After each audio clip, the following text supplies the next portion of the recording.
Hey, how we doing? You know, I'm up here today, there's a whole bunch of rumors going around about my demise, so I thought I would address those rumors. Rumor is that I'm leaving. And it's true, it's not a rumor. Have 3 grandkids in Atlanta. And as I told the morning group, I'm old, I'm tired, I'm cranky. And you It's guys, always been crazy. you guys, what was that? I've always been that way, yeah, just to you maybe. No, it's just time. Been doing this since 1974, and the natural occurrence of things, it's time to go play with my grandchildren. Thankful that I have that opportunity while I can still run and walk and breathe and all that stuff. So it's bittersweet. I wouldn't leave you guys in a heartbeat if they were here, but they're not here. They're in Atlanta. So that's the plan. Now the good news, hopefully, Quest wants me to hang around, not here, but partly here, to work on some projects for them, build some new joint ventures, and try to capture some new health system business. So I'll be working part-time out of my house in Georgia doing that, hopefully.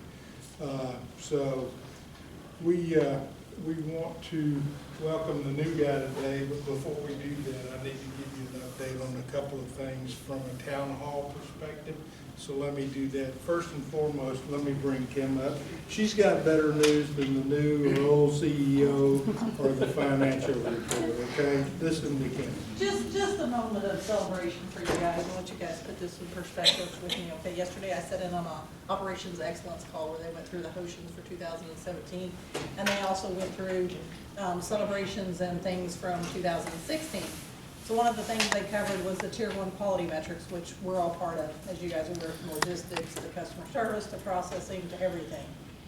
The winning region was the Southwest region, and we're part of the Southwest region. Their number was around 156.3.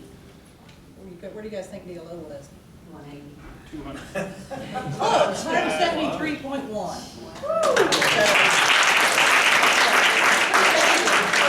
All you guys, and I think Leo will talk about that a little bit more here in a little bit. When we get those kind of quality scores, that's why we're in business, right? We went through the interview process to hire a new CEO. One of the things that attracted him, and I'm going to let him talk about this, was our reputation. And our reputation, not just financially, but more importantly, from a quality perspective. When I raised my hand and said, hey, it's time for me to go, and I gave them some notice, the board, the DLO board, got together and said, what do we need? How do we want to approach this? What are those things we need to get the new person in here? And they did a national search. We had inside Quest people that wanted it. We had outside people that were interested in my job. And we had internal to Integris people that wanted our job. And so the short version of the story is the senior team was involved. The DLO board was involved. Jim McKissick actually was on the hiring review committee that interviewed all the candidates. So we had involvement, and they basically, the message to all the candidates is, Dennis will go there in a minute, but their message was, they got a good thing going. Let's don't screw this up. And so Dennis comes in, and he says to me, man, I need to learn the secret sauce. I need to know how you guys are doing this. What's the secret sauce?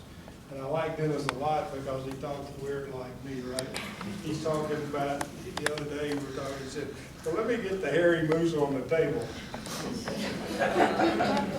I said, that's pretty cool.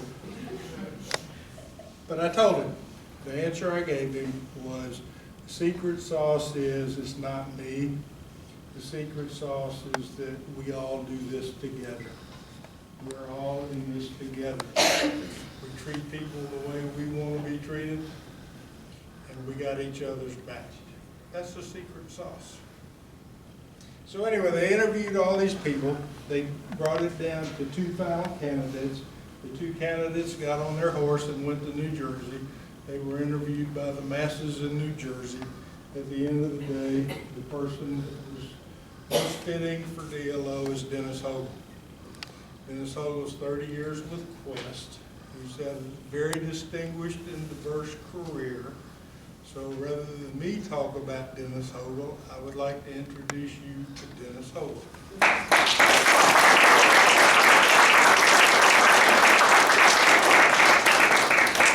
I'm going to try something different in this session. I wanted to say good afternoon, y'all.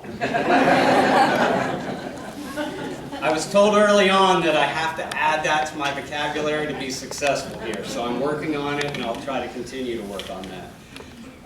One, it's my pleasure to be here, and I can't tell you how excited I am to actually be here. It was a long process, like Bill said. It was like, okay, now they want me to fly back to Oklahoma again and again and again, but it was worth it. And I didn't hedge at any point that that wasn't where I saw myself going. And so I entered into this with a level of passion and made it through the interview process with that same level. And I'm pleased that it worked out for me, and hopefully you'll agree once you get to know me. Wanted to start with a little bit of my background. But first, and I think what's important, Bill's done an amazing job here. You guys have done an amazing job. And I will be the first to say, I'm not here to fill that man's shoes. It's not going to happen. He's different. I'm different. You're going to find qualities about him that you won't find in me. Hopefully you find some similarities. We have the same weird words and things going on. I love humor. I like to have fun at work. I think it's important. We all work way too hard not to have a little bit of fun while you're at work. And so that's important to me. I'm big on family. My work-life balance could probably use a little help, so I'm counting on you guys to help me find that balance, and I think we can find that here in Oklahoma. And that was one of the kind of the drawing factors here that, one, we love the people. My wife and I had the opportunity during the interview process. She had never been to Oklahoma before, and I went home and said, "Hon, what do you think about moving to Oklahoma?" And she's like, "I never really thought about it." So I'm like, "Well, we're going to get on a plane next week. We're going to get on a plane and we're going to go to Oklahoma." So we flew back, and I tell you, we interviewed everyone we met in the hotel, everyone we ran into at the gas station, everyone at the grocery store, wherever we were. We interviewed people about, what is it about living in Oklahoma that's so good? There was a very common theme. It was good people and down-to-earth people and people that really got the family connection. And I'm telling you, in the West, they haven't figured that out.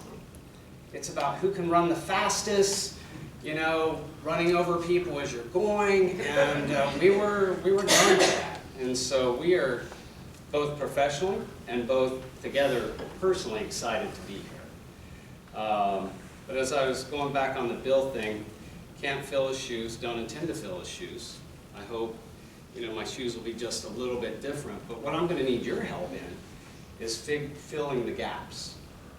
So I come to you with 30 years of experience. I'll tell you a little bit about my varied background. But I'm going to need help. I don't know Oklahoma. I keep watching the news every night, learning the cities, trying to figure out where everything's at so I don't feel like a fool when people mention a city and I have no clue where it's at. So trying to catch on as quickly as I can. But going back 30 years. So 30 years with Quest Diagnostics. Started in San Diego, fresh out of the military. Served 4 years in the Navy on the Constellation. Got out, confused, wasn't sure where I was headed, so I walked into this lab operation and they're like, "Come on in, we'll hire you." Had no clue what I was doing. They handed me a lab coat and said, "Go off to work." That was NEOP at that point. So I worked in as a lab assistant in the laboratory, started to learn more and more about it, moved over to the drug testing site. It was called NISAT. down in San Diego 30 years ago. Worked in that operation on the bench in specimen management. Worked on the bench there for a while. I worked in phlebotomy. I became a phlebotomist for a little while, and so I did that. I no longer have that certificate anymore. They don't let me touch needles. It's probably a good thing, safety, that I'm not good. But phlebotomist for a while, and did that for a good period of time. Worked my way up into management over various departments. So I was in the call center, materials management, at one point logistics, trying to think, processing, EH&S, various departments throughout the facility. Kept growing through the facility, amazing experience. When we made the decision to purchase SmithKline, they said there's an operation in Northern California, great opportunity. We want to send some people up there to help drive that organization and run it. And so I headed north. My wife and I packed up, moved to Northern California. We spent about 5 years there, and all of a sudden they came knocking on my door and said, we're going to acquire Unilab, which was the major laboratory of California. And in order to do so, the Federal Trade Commission got involved and said, you're going to divest your business in Northern California to your competitor, LabCorp. So piece by piece, we divested the business, and I worked myself out of a job in order to make the Unilab acquisition successful.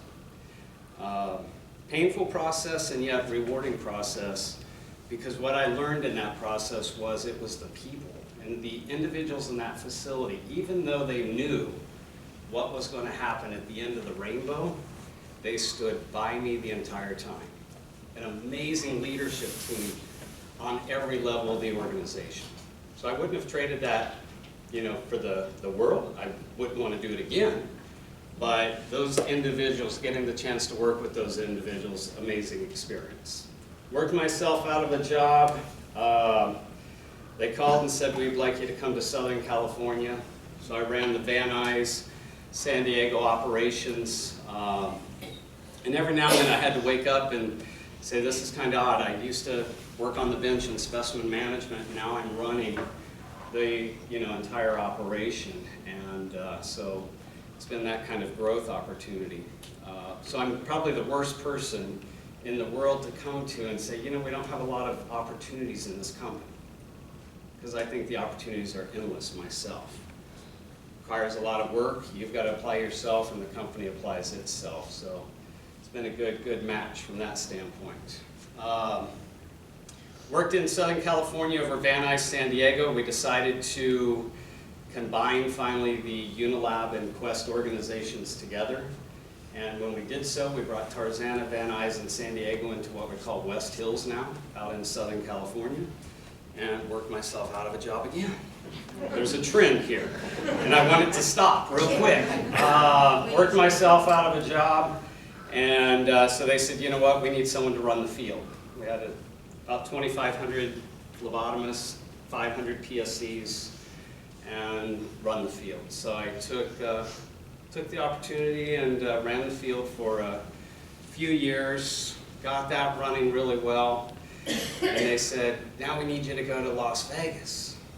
My wife went kicking and screaming. She did not want to move to Las Vegas. She's adapting to this much better than she ever did Las Vegas. Thank goodness. But so we moved to Las Vegas. I ran the Nevada division for 4 years. And then they came most recently about 1.5 years ago and said, we need someone to run the health plan division for the West. So I've spent the last 1.5 years of my career running the health plan division for the West, negotiating some monstrous contracts, trying to work our way through that. And it's been a learning experience. I hope I can apply that learning here, building the relationships with the health plans, because I truly believe without that, we will not be successful. When you see the amount of revenue that's tied to the health plans throughout the entire country, we have to build those relationships. I'm not saying you haven't built them here, but I know it's my responsibility to continue to build on what's been built in the past. So we'll work on that together. I need your help sorting out what are we here in Oklahoma? How does the joint venture work? What's important? I said the last thing, and it was loud and clear during the interview process, the board members were like, you know, we've seen you had a history of going to operations and kind of help them clean them up and fix them and do different things like that. And they used to call me Mr. Fix-It. And they were like, that's not the case here. They made it loud and clear during the interview process. They're like, Dennis, the operation's running extremely well. Do not, this was the board, do not come in here and change things too quickly. It's running well. Come in and observe, learn, and that's why I say it's always a secret sauce, and I'm still trying to figure it out. And I'm blessed to have the opportunity to work with Bill for the next 2 months and work side by side with him to figure out the secret sauce, but I think I've figured it out just after being here a few days. It's the people in this room that make this possible. And so I appreciate what you guys are doing on a day in and day out basis. And I hopefully can expect that you'll continue to do the same and bring me up to speed at the same time. Questions about my career path? About me career-wise? Then we're going to go personal, because I think it's important that you know me as a person before you know me as CEO or whatever you want to coin me. Questions about career path? Come on. Someone. What'd you do in the Navy? I was a bosun's mate. So I was living in Arizona at the time, middle of the desert. What was my ticket to the ocean? I went and joined the Navy. Best experience of my life. I had the chance to run a damage control center as a bosun's mate. I was a crazy guy hanging off the ship out in the middle of the Indian Ocean, scraping it, painting it, swabbing the decks, you know, doing that stuff. Amazing experience. Great leadership experience. Traveled the world and would not have passed it up for anything. So I have a lot of respect for people that are out there, you know, keeping our country safe. So that's an awesome thing. Any other questions? Out of all the places you've been, which job did you like the best? That's a hard question. You know, going into some of them, it was like, what am I thinking? And my wife would be like, what are you thinking? And leaving, it never got any easier. Because I found it was all about the people that I worked with, more so than the sign on the outside of the building. Building those relationships.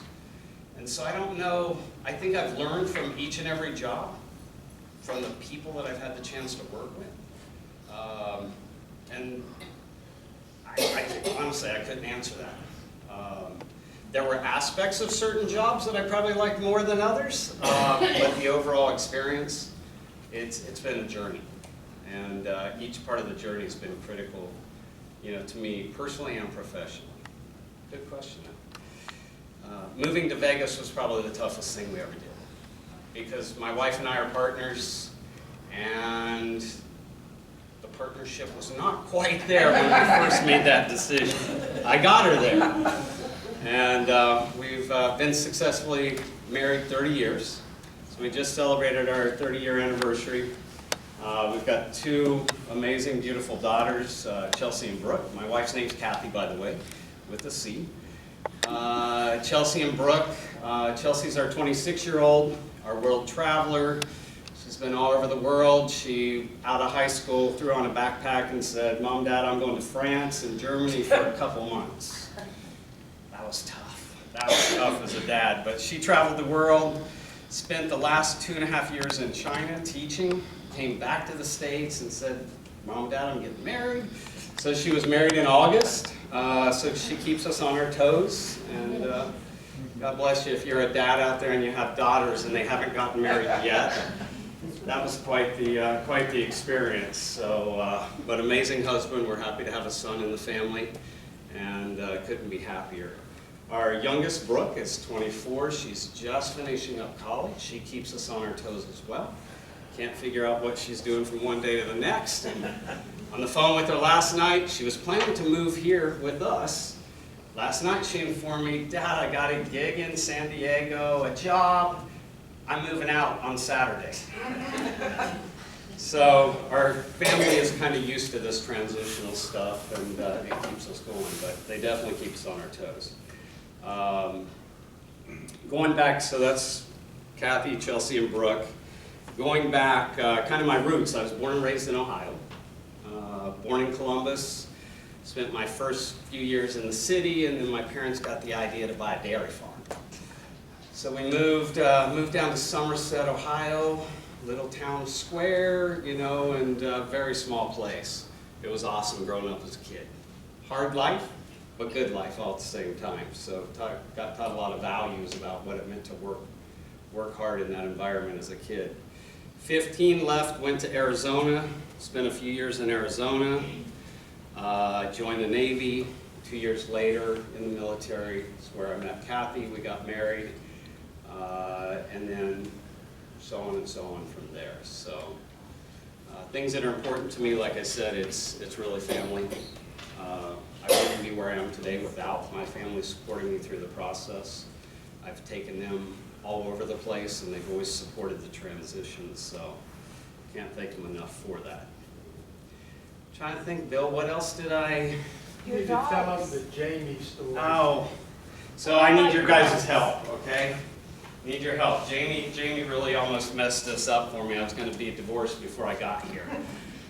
So I ran into Jeff and Jamie. Everyone knows Jeff and Jamie? Well, Jackson McCown. Yeah, Jeff, yes, both. Yes. Jeff McCown. Jeff There's too McCown. many Jeffs and Jamies. Okay, McCown. So I was at the leadership sales meeting 2 weeks ago. I think it was 2 weeks ago. In Phoenix, and my wife came along with me. She tends to travel with me quite a bit. And we try to, in my previous role, I would be on the road 4 to 5 days out of the week flying somewhere. And so companion flights, she flies along with me from time to time so we can at least see each other. So she went with me to Phoenix, and you know, we keep talking about what it's going to be like in Oklahoma, and she's a little bit nervous about those things called tornadoes. She's very nervous about it. So I'm thinking, okay, I'm going to just wean her into this nice and slowly. We'll get there. And the first time we came here and we were looking at houses, and it was a new house, and the lady went out to the garage and she said, "This is a great garage for your shelter."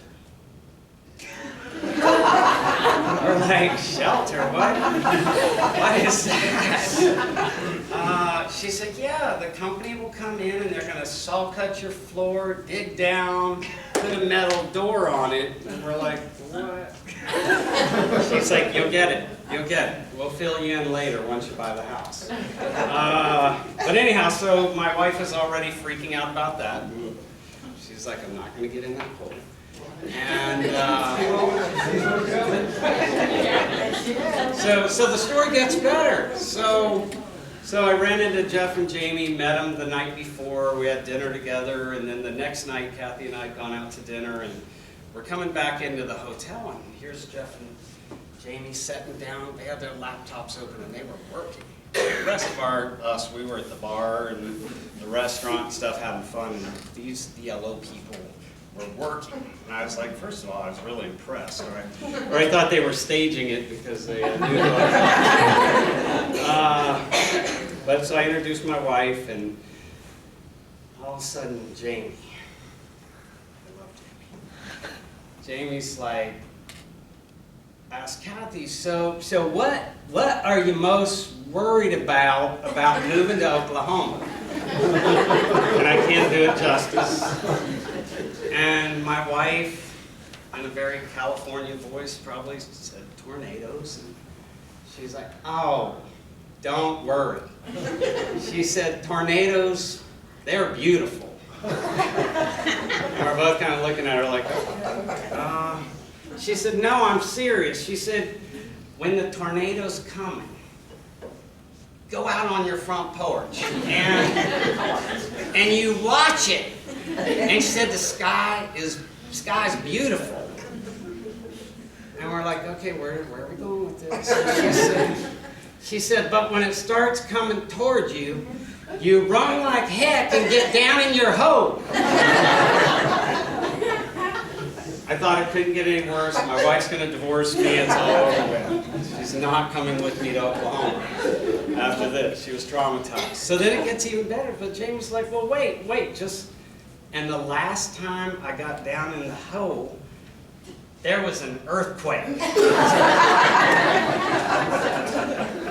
I thought, oh. So my wife and I immediately went back to the bar. And I got her over it. But anyhow, we are excited. My wife is a little nervous.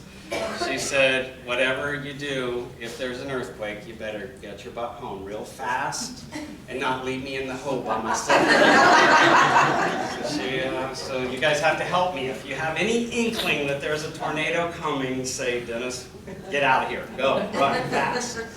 But no, we are excited. I'm very excited to meet each of you, work with you. I love doing rounds, walking around the facility as much as possible, and look forward to getting out into the field, to meet everyone out in the field, so trying to make the rounds there. I know Kim and I have a road show planned in a couple weeks where we're going to be out and about, and so I'll try to get out as much as possible and hit as much, the shit as possible. So looking forward to it.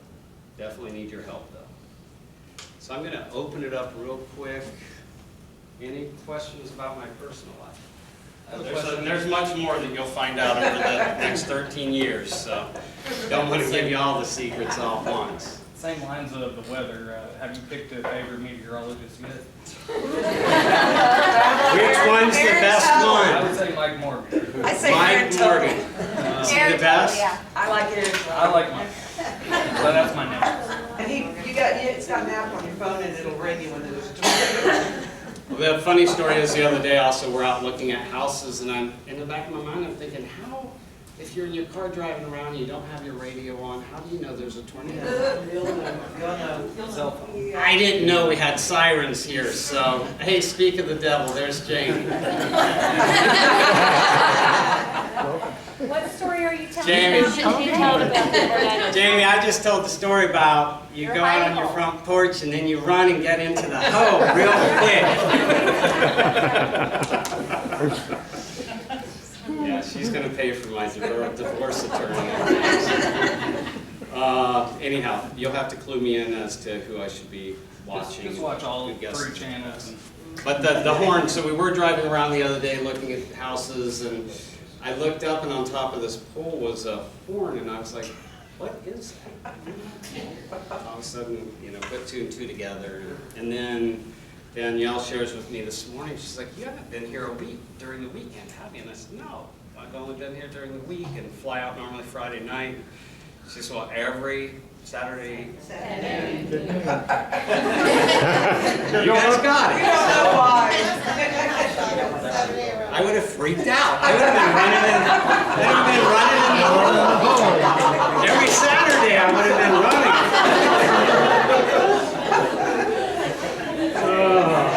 Anyhow, we'll figure it out. I think you have a question or no?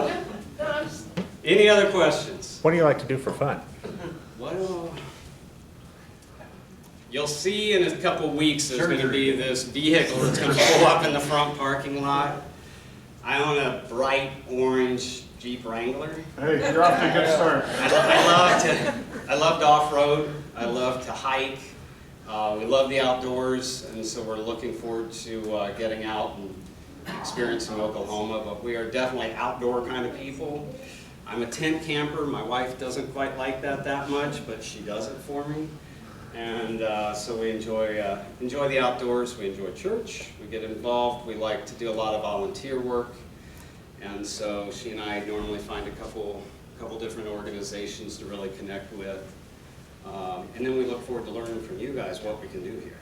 So we'll keep our options open. Who's your college football? It's gonna be OSU. Yeah, you got an orange vehicle. It's done. I'm afraid it's going to get like stoned or something. thinking I may need to paint it or something, some neutral No. color or something. But, So just a warning on your rank, I don't know if you're a top-down guy, but it's very few days in Oklahoma where that works with the wind. I have a hard top. I finally went hard top, got rid of the soft top. I was rebel for a little while and then decided I need to be a little more civilized, so. Dogs? Didn't work.